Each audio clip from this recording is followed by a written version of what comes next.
بے وضو ہے تو وہ قرآن کو ہاتھ نہیں لگا سکتا، بلا حائل اس کا چھونا، ہاتھ لگانا یہ سب حرام ہے۔ قرآن کو چھونے کے لیے وضو کرنا نہیں چھو سکتے، لیکن حفاظ کے لیے جو حفظ کر رہے ہوں یہ اجازت ہے کہ وہ بغیر وضو کے بھی، ان کا تو پورا دن رات اسی میں لگتی ہے۔ اب اگر ان کے جو وضو کی پابندی لگا دی جائے تو ریٹائرڈ ہو جائے گا ان کا وہ پروسیس، انہیں اجازت ہے، علماء نے اجازت دی ہے کہ وہ بغیر وضو بھی قرآن کو ہاتھ لگا سکتے۔ تو گویا کہ ایک ضرورت کے تحت، ایک تعلیم کی ضرورت کے تحت ان آداب میں کچھ کمی کی جا سکتی ہے ان شرائط میں۔ میں یہ سمجھتا ہوں کہ ایسے مجمع میں جہاں 300-400 آدمی بیٹھے ہوئے ہیں اور ہر ایک کے لیے ممکن نہیں ہے کہ قرآن مجید سامنے اس طور سے ہو کہ دوسرے کے سامنے نہ آئے، وہ اس اعتبار سے اس کو آپ سمجھیے کہ عموم بلوہ ہے، ایک مجبوری کی کیفیت ہے۔ اچھا، اور اگر آپ کے سامنے قرآن نہیں ہے تو آپ کی توجہ پھر سامنے مقرر کی طرف نہیں رہے گی، آپ اس سے فائدہ اتنا نہیں اٹھا سکیں گے جتنا کہ ٹیکسٹ آپ کے سامنے ہو تب فائدہ اٹھائیں گے۔ اس اعتبار سے اس میں طبیعت تو ہماری بھی جو ہے اس میں منقبض ہوتی ہے، اچھا نہیں لگتا ہے، لیکن یہ کہ یہ ایک مجبوری ہے، اس مجبوری کے تحت اسے الضرورات و تبیح المحظورات، تو یہ کہیں جہاں مجبوریاں ہوں تو اس میں کوئی کمی ہو جائے تو ایسی بڑی بات نہیں۔ ویسے اس میں ایک بات میں عرض کر دوں، اصولاً عالم عرب میں اور ہندوستان پاکستان میں ایک معاملہ بڑا متضاد ہے۔ عربوں میں آپ دیکھیں گے قرآن پڑھنے کا شوق بہت ہے، مسجد میں آئے گا کیا 2 منٹ رہتے ہیں فوراً اس نے اپنی 2 سنت پڑھ لی ہے، پھر وہ نکالے گا قرآن شریف بیٹھ کے پڑھنا شروع کر دے گا۔ لیکن یہ ہے کہ وہ آداب اتنے نہیں ہیں ان کے ہاں جتنے ہمارے ہاں ہیں۔ اگر اقامت ہو گئی وہیں سامنے رکھے گا تو سجدہ کرے گا۔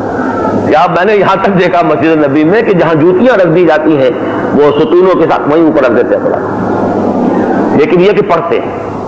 ہمارے ہاں ادب ہی ادب ہے، پڑھنا بڑھنا سب خلاص۔ یہ دونوں انتہائیں ہیں، ان دونوں سے بچنا چاہیے، ادب بھی لیکن پڑھنے کے لیے ادب ہے اصل میں، ورنہ یہ کہ نہ پڑھنا سب سے بڑی بے ادبی ہے۔ بے وضو آپ قرآن پاک کو چھو کر تلاوت کر سکتے ہیں؟ نہیں چھونا چاہیے، نہیں چھونا چاہیے؟ نہیں نجاست جنابت کی حالت میں تو ظاہر ہے، لیکن بے وضو بھی نہیں چھونا چاہیے؟ نہیں، بے وضو بھی نہیں چھونا، بالکل صریح حضور علیہ السلام کی حدیث پاک ہے، اور صحابہ کرام کے آثار اتنے ہیں کہ ذرا بھی شبہ ہوا کہ وضو نہیں اسی وقت قرآن رکھ لیا۔ یہ زیادتی کر رہے ہیں جو کہتے ہیں کہ قرآن لے لو، نہیں، ہاتھ میں نہیں لینا چاہیے، زبان نہیں پڑے۔ اچھا، وہ میں اسکول میں پڑھاتا ہوں تو لڑکوں نے آج پوچھا تو میں نے کہہ دیا کہ بے وضو آپ پکڑ سکتے ہیں؟ نہیں، لا یمس القرآن الا طاہر۔ اب وہ فیصلہ بدل دینا جا کے فیصلہ کوئی بات نہیں، انہیں بتا دیں کہ میں نے تحقیق کی ہے، بیٹا یہ بات نہیں تھی، قرآن مجید جو ہے نا، اب سے میرے بھائی ان کو ادب سکھائیں گے، احترام سکھائیں گے، ان کے ذہنوں میں قرآن کی عظمت بیٹھے گی، اس کو معمولی کتاب نہ سمجھے، اللہ کا کلام ان کے ذہن میں بٹھائیں۔ لیکن جو بچے ہوتے ہیں نا چھوٹے، وہ درس میں پڑھتے ہیں یا گھروں میں پڑھتے ہیں، لیکن وہ تو بے وضو اور بعض کا ان کا وضو بھی ٹوٹ جاتا ہے پڑھتے ہوئے، تو ان کا کیا حال ہونا چاہیے؟ چلو ماس صاحب، وہ بچے چھوٹے ہیں، وہ مکلف تو نہیں ہے، ٹوٹ بھی یا کوئی، مگر ہم ان کو احساس دلاتے رہیں تاکہ وہ شروع سے عادی ہو جائیں کہ وضو کر کے قرآن مجید ہاتھ میں لیا جاتا ہے۔ حدیث کہتے ہیں بغیر وضو کے قرآن ہاتھ میں لے کر پڑھ سکتے ہیں۔ بہرحال گزارش یہ ہے کہ ہر مسلمان ہی اہل حدیث ہوتا ہے، کوئی اہل حدیث الگ فرقہ نہیں ہے۔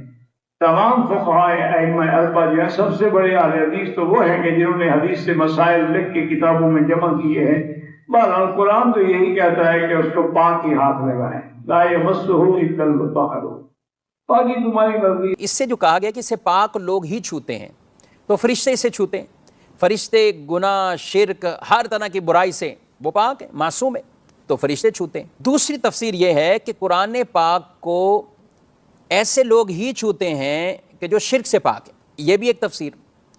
اور ایک یہ تفسیر کہ قرآن پاک کو صرف وہی چھوتے ہیں جو پاک ہیں، اور یہاں پاک ہونے سے مراد باوضو ہیں۔ ایک ہے جس آدمی پر غسل فرض ہے تو وہ تو چھو ہی نہیں سکتا، وہ بھی نہیں پکڑ سکتا، چھو سکتا، لیکن جو وضو میں نہیں ہے، بے وضو ہے، ویسے پاک ہے یعنی غسل فرض نہیں ہے اور بے وضو ہے، تو وہ قرآن کو ہاتھ نہیں لگا سکتا، بلا حائل اس کا چھونا، ہاتھ لگانا یہ سب حرام ہے۔ قرآن کو چھونے کے لیے وضو کرنا فرض ہے، قرآن کو چھونے کے لیے، تو ایسا شخص ہی قرآن کو چھوئے گا، ہاتھ لگائے گا، پکڑے گا، کہ جو باوضو ہو، اس پر غسل بھی فرض نہ ہو اور وہ باوضو ہو۔ اسلام میں 2 عبادتیں ایسی جس کے لیے وضو کمپلسری کنڈیشن اور شرط ہے، پہلا نماز اور دوسرا طواف۔ اس کے علاوہ تمام چیزوں کے لیے مستحب، ریکمینڈڈ، سنت، نبی کا طریقہ اور جو ہے مباح جائز ہے، لیکن فرض، شرط، کمپلسری صرف 2 عبادتوں کے لیے۔ بہت سارے لوگ بولتے قرآن کے لیے بھی تو آیت ہے لا یمسون الا المطہرون، نہیں چھو سکتے مگر اس کو مطہرون پاکیزہ. اس تعلق سے علامہ ابن کثیر کی آپ تفسیر پڑھیے اور دیگر اماموں کی، امام قرطبی، امام طبری کی تفسیر پڑھیے. یہ لوگ لکھتے ہیں نبی اکرم صلی اللہ علیہ وسلم پر ایک الزام لگا کہ اس پر یہ قرآن شیطان لے کر اترتا ہے، نعوذ باللہ. تب اللہ نے آیت نازل کی لا یمسون الا المطہرون، نہیں چھوتے ہیں لوح محفوظ پر اس قرآن کو مگر فرشتے. مطہرون کہتے پہلے سے پاکیزہ. تو اس کی تفسیر تو یہ ہوگی، وہ یہاں قرآن پہ لاگو نہیں. لیکن دو عبادتیں ایسی ہیں، فقہ کا آپ کتاب پڑھ لیں، فقہ کو اٹھا لیں، دو عبادتوں کے لیے فرض قرار دیا ہے، وہ ہے یہ واجب ہے، کمپلسری ہے. وہ کیا کیا ہے؟ نماز اور طواف. اس کے علاوہ سب کے لیے مستحب. تو لہٰذا اگر ایسا بھی ہو تو انشاءاللہ علماء کرام کے درمیان میں اختلاف ہے کہ قرآن کو بغیر وضو کے آپ چھو سکتے ہیں کہ نہیں چھو سکتے. چھونے کا مطلب اگر اتنا ہو کہ آپ اس کو ہاتھ لگا رہے ہیں تو اس میں بھی کوئی حرج نہیں، ایک جگہ سے اٹھا کر دوسری جگہ آپ نے رکھ دیا، کیونکہ آپ قرآن نہیں اس کے پھٹے کو چھو رہے ہیں.